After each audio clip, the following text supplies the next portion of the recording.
Chosen One! Welcome to the Chosen One. I'm your host, Qui-Gon Din, and AMG gave us a pretty big announcement. We have the Adepticon 2026 schedule up.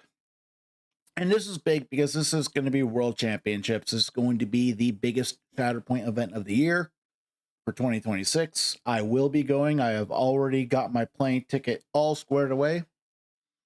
And I'm going to be looking at doing better than I did last time, which last time I ended up placing pretty high. So that's kind of my goal. But right off the bat, we're just going to look at the schedule because there's some cool information here. There is going to be a league that is still going on. This is the new thing they're doing. It's going to be a key operations based league rather than how they did it these past couple years. So instead of it being like a free to play, it's going to be more of a league based around the key operations campaign mode that they introduced. Then we got some learn to play sessions. That's always going to be fun for the newer players. Try to drive some new players into the game. Bring someone you don't know. Bring someone you know who hasn't played. Maybe they want to get a test round. Last year they set up a Mustafar map and they would have players go Obi versus Annie and really learn the game in a kind of episode 3 theme. It was pretty cool.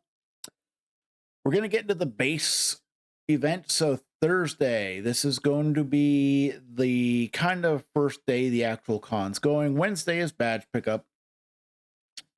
We got our team premiere showdown tournament.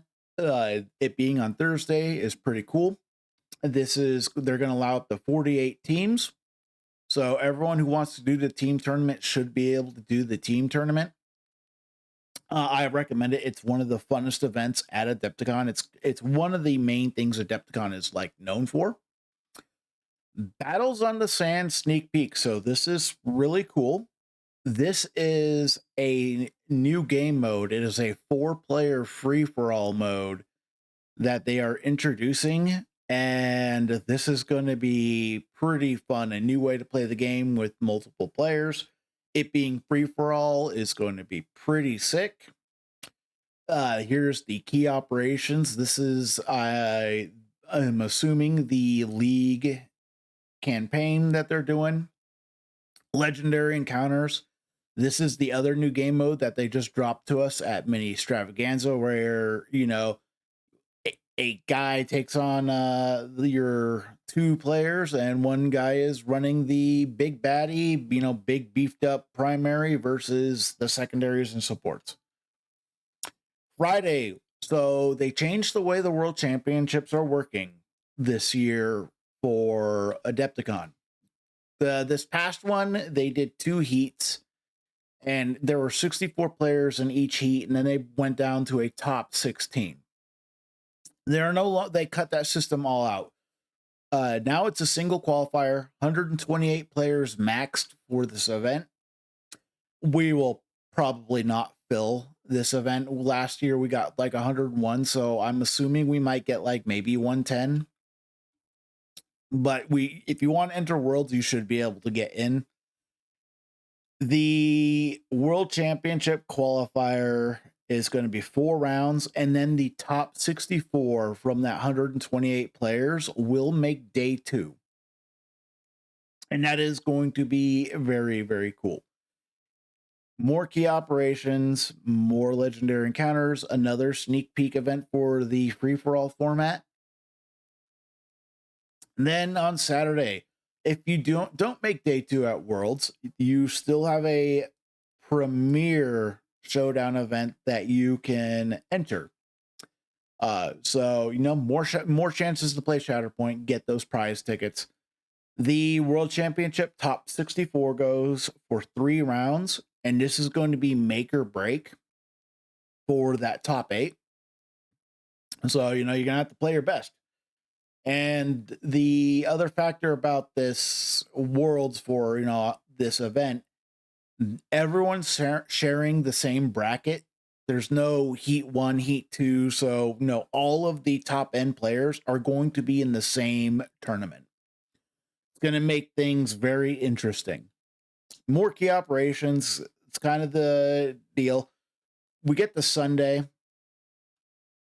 This is the like big final day. Top 8 at Worlds is going to cut down to 3 more rounds. And I believe this is where it's going to be, single elimination probably, where it goes from 8 to 4 to 2. And the winner of the 2 rounds of the last 2 will be world championship. We got adversaries to allies. This is the event where it's a showdown event. You take 2 squads, and each of those squads have to be a different tag from another. So you can have like a Galactic Republic squad and then a Separatist squad. This is a very fun event where you can get some really weird synergies. But this event is also very, very casual. It's a good kind of de-stressor if you want to just get some last minute Shatterpoint in. More legendary encounters, more battles of the sand sneak peek, and more key operations. So this is going to be really cool. We have a lot of chances to play the new game modes. It's not just, we're going to do Shatterpoint showdown events every day. They're kind of streamlining it down to where they really are supporting these new formats that they've been making. And I find that to be pretty cool. It means you're not going to get overwhelmed with the same type of event. We go all the way down here. We got their regular presentations. We got the Atomic Mass Games roadmap on Friday. This is going to be the big what's coming out. And that's going to be like very big. But we still have also some like painting things too. On Thursday, we got lava and ice basing for Star Wars bases. That's going to be pretty cool. Art, a bunch of art, but different type of like painting streams. And it's just a pretty cool event. If you want to really enjoy a convention, if there's one that I can recommend, it's do Adepticon. But yeah, that's the Adepticon schedule. Thank you for watching this episode of The Chosen One. If you'd like to watch the next video, you can watch the one in the link above. And if you want to listen to the podcast, you can listen to the playlist below. Thank you and have a nice day. Thank you for your support. Please like and subscribe.